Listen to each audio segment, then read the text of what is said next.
Hello. I'm afraid this one's going to be a fairly lengthy video, but it's going to be very exciting. We are cutting dovetails. I've gotten started. Remember this is the side. I've already started to cut the angles on here. When we last left, we've had them all marked out. The X's mark the waist that I'm going to cut out. That's what we're going for. That's the top. I haven't cleaned out the sockets yet, but essentially this is what I'm shooting for when I'm doing this. I'm only going to do the one side because that took just doing this, cutting them out. It took a while, and that's going to be just too long to show on a video and keep everybody's attention. So I'm just going to work on this side. There's fewer of them. You know what we're doing. All right. So what we did, if you remember, the line right here that runs along the bottom is the thickness of the side piece that's going to be married to it. We've laid out the individual dovetails, so we're keeping this, and we're keeping that, and then the X's are coming out. A little bit different between the front and the back, because the back side is going to go all the way to the bottom. On the front, the piece is only going to go halfway, leaving a gap for where the draw is going to go. So that's why there's nothing down here. Should have had this already prepared, but I am still right here, not going anywhere. I do have, because I always seem to get this question from people, I do have a Japanese style saw. This one, and I don't know the name of it.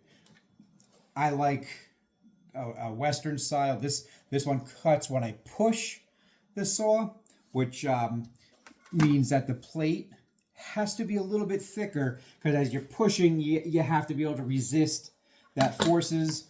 This is much thinner, making it easier to pull through the wood, but Japanese saws cut on the pull stroke. And the reason I'm not a big fan of that, I mean, it makes a really nice cut. I can't complain with it, but as I'm pulling, like I told you originally, I'm only going to put these marking lines on the one side and not the back, because I can't see the back when I do it.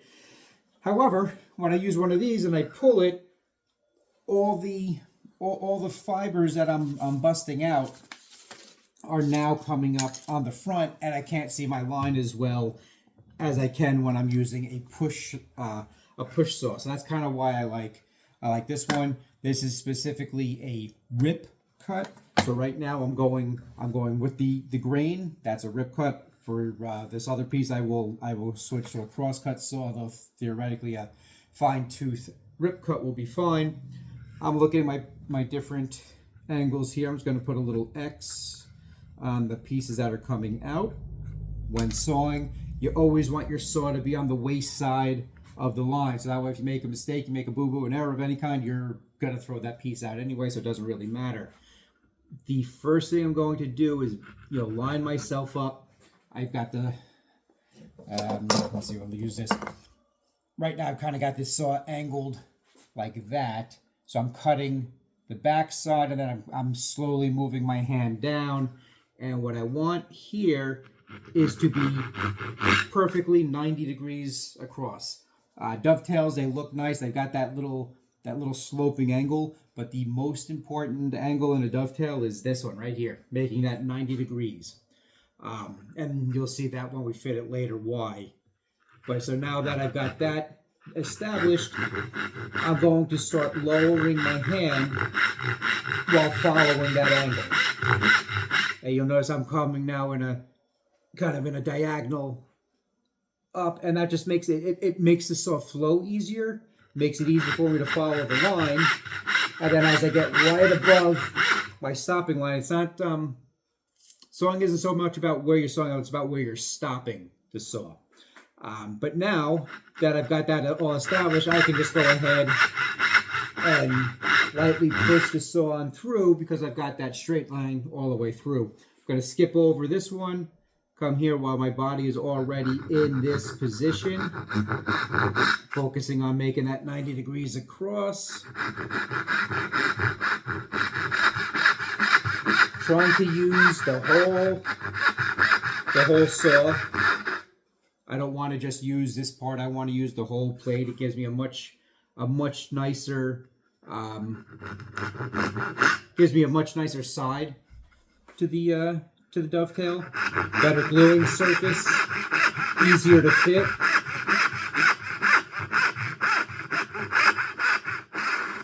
And I'm trying to stop at 16, probably like a 32nd above that line I made before. This one's a little bit different. There's no angle on here. I'm going to cut this one straight down because that's where the draw is going to go. I don't want that angled. And I'm probably going to leave myself a fair amount of room on here so that way I can chisel it back later.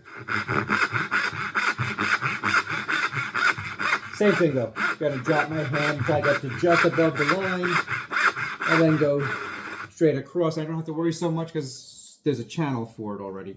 The handle on here is getting loose. All right, same thing. Now I'm going in the opposite direction. And you'll notice on a lot of the dovetails I make, the angles on the two sides aren't the same because I'm just not as comfortable cutting on this side, cutting to my right, down from top left to bottom right. And I don't know why. Maybe it's my stance, but I've never been as comfortable with this angle as I have with the other one. When I go the opposite way, where I went across the board.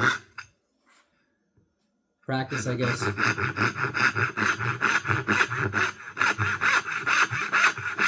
Of course, if they're not all even and consistent, you know they were hand cut. If you ever see really perfect dovetails on a piece of furniture, chances are that was done with a machine. And come on, that doesn't have the love in it now, does it?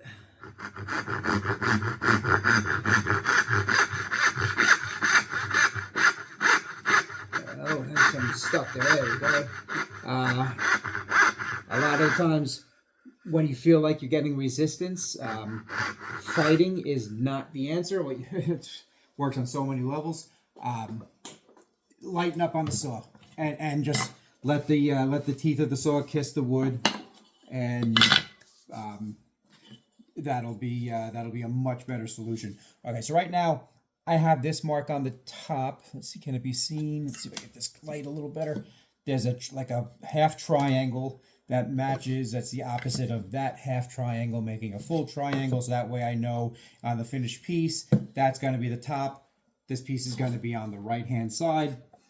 So right now I'm cutting out the front. So what I'm going to do is I'm going to take the piece, like in the final piece, from your point of view, this is going to go like that. So I'm going to take this piece, you know, this was hand planed, so it could be this side could be a little thicker, a little thinner than this side. Not by much, but it's possible. So I'm going to take that. I'm going to use the top as my reference edge, and so I'm sliding the square. Let's see if I do it that way. Sliding the square over. I'm using on my right hand over here. I'm using my fingertips to feel where it's flush. And if it's not perfect, that's fine. But you know, the better you can do it, the less work you have to do later. Yeah. So right now that's perfectly flush. What I'm looking for. Now I'm going to lay out a line on those X'd pieces because I don't like to see, like, there are some people that like to don't mind seeing marking lines across the tails. I am not one of them. So this very first one, I'm going very lightly. All I'm doing right now is scoring the wood. And now that the wood has got a little alley, a little place to go, I am pushing now a little bit harder, trying to be controlled. I don't want to go into the tail, so I'm only going here. And I don't know if you can notice my left hand. I'm using my thumb. I'm pushing the thumb down. I'm pushing all of this stuff down. And my hands were bigger. I would use like my pinky and my ring finger to grab this and pull it tight, but this is just too wide, so I'm putting a lot of pressure down with these fingers, and my thumb is holding that, especially as I get out to here. You want to do this side, which I'm not going to do to camera because it's just going to take me too long. We're doing that. Now, I came across this little itty bitty end, but I'm just going to make sure that there is a good mark right there. You know what, I like to be in this position. This is my face. I'm going to use that as a reference side. So that little mark I just put in there, my knife is now, you know, positively in it. I'm going to move my square up. I'm pushing up with not a whole lot of force, but enough to know that I'm right there. And I'm going to pull along. Okay. Now I'm going to take that line, and you'll notice I was in this position. I was in this position before. I'm going to flip it over and keep the beam of my square along that same line. And now this is the inside face. The inside face is a little bit different. That it's an internal corner. No one's ever going to see it. I'm going to put a whole line right down there, and as I go back, I'm only going to score the parts that I want to take out, but it's not as necessary on the internal corners, because once this piece is butted up against it, you're never going to see it. Not only is it inside the box, but internal corners don't get seen. Now, I'm not a big fan of this, but in this case, I have no choice. I want to use the widest chisel possible to get into those little areas. I'm going to use a 1/4-inch chisel because that's the widest thing that I have. That'll get in there. Wider would be better. It'll be easier to see on the pins. It's all about physics. But what I'm going to do now is give myself a nice secure base, and I'm going to go ahead and take out just a little bit of wood right here, right in front of that. I'm pushing not so much into the line, but up to it, and the piece is what do you call it? The wood will actually split down to the line itself.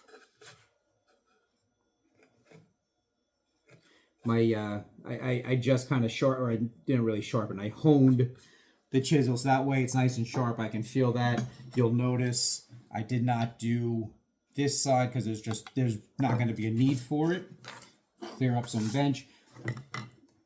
Can you actually see this right here? This funny looking spot. That is the leg of the bench coming up and through, and there's pieces underneath it. So this is probably one of my most solid areas on the bench, and I'm going to kind of use that to my advantage. Here you're gonna, oops, where are we? We want to be able to at least be seen, right? I'm going to take the chisel, put that knife line, and then I'm just going to move it just a small amount out towards the end. Give it a little whack. I'm not trying to beat it hard. This is maybe a little bit harder than I would normally, and I'll show you why in a second. Get back on camera. I'm going to flip over, do the same thing. Skipping that piece on the end, I'm looking for that knife wall that I put in, and then I'm going out just a little bit farther. And the reason we do that is that knife wall is definitive. That is positively where I want to end up. I took the time to keep everything square, so that way the two sides will line up. Right now I'm not on the knife line, but every chisel, this one wider, the bottom is flat, the top is angled. You know what that does is create a single beveled wedge. So if I got to that knife line and I really pounded it in there, the wedge is going to push the chisel back past the knife line. It's going to move the wood, going to move the knife line, and then I'm going to lose all of that accuracy that I worked so hard to obtain. So now we're going to go down and take out a little bit more wood. And what I'm doing now, this process takes out, creates a little ramp, takes out the wood that's there, so that way the bevel has a place to go.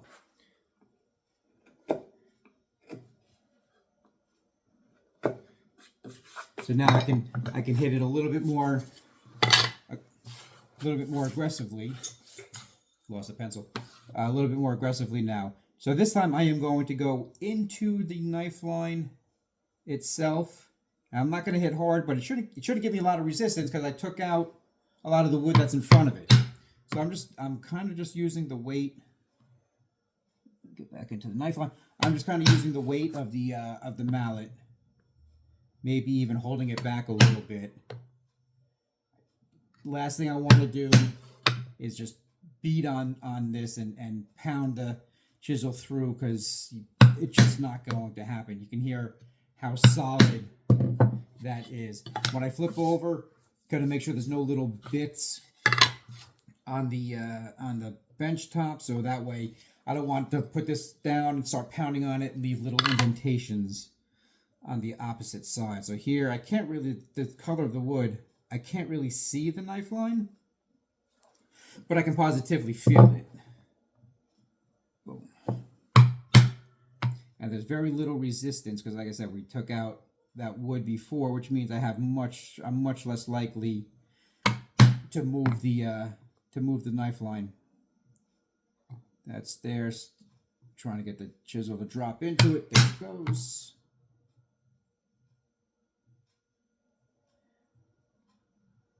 Having some trouble with this one. There we go. There we go.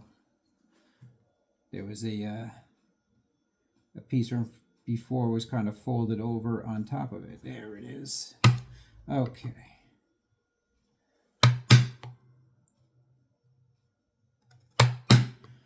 Okay, and we're just going to keep repeating that procedure on the bright side. I can go ahead and I can get a little bit more aggressive with it after doing that. Now that the ramp that I'm making is a little bit deeper, there's more resistance on the wall, less likely to move the line. So the bigger that wall is that I'm creating, the less likely it is to move the line. Though, because the wood it's consolidated, it'll hold up. Same thing, I'm just gonna make sure the bench is clear, making sure I don't cut my hand on anything, because that sucks. Now I'm gonna give it a little bit more. Not going to beat it right now. There's no, if I try to hear how dead that is, once you hear that, there's no reason to go any harder or deeper than that, because it's just, you're not going to get anything out of it.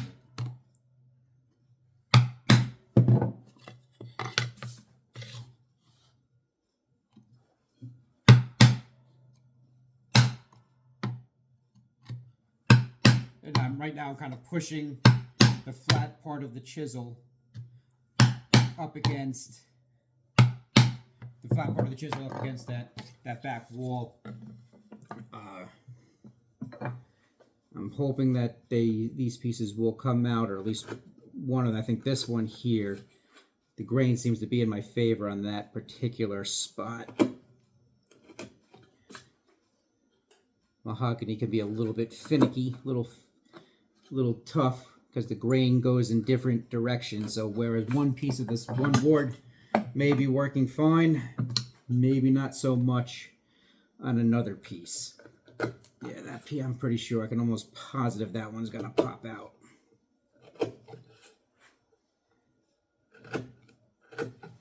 Okay, back here. I am not going to hit it with such aggression this time, because I think I'm pretty close to breaking through. I can hear it, I know where I am. That one I'm not so certain about. That one just broke through. Oh, I'm still going to take it from the other side. This one I think is going to go. It did.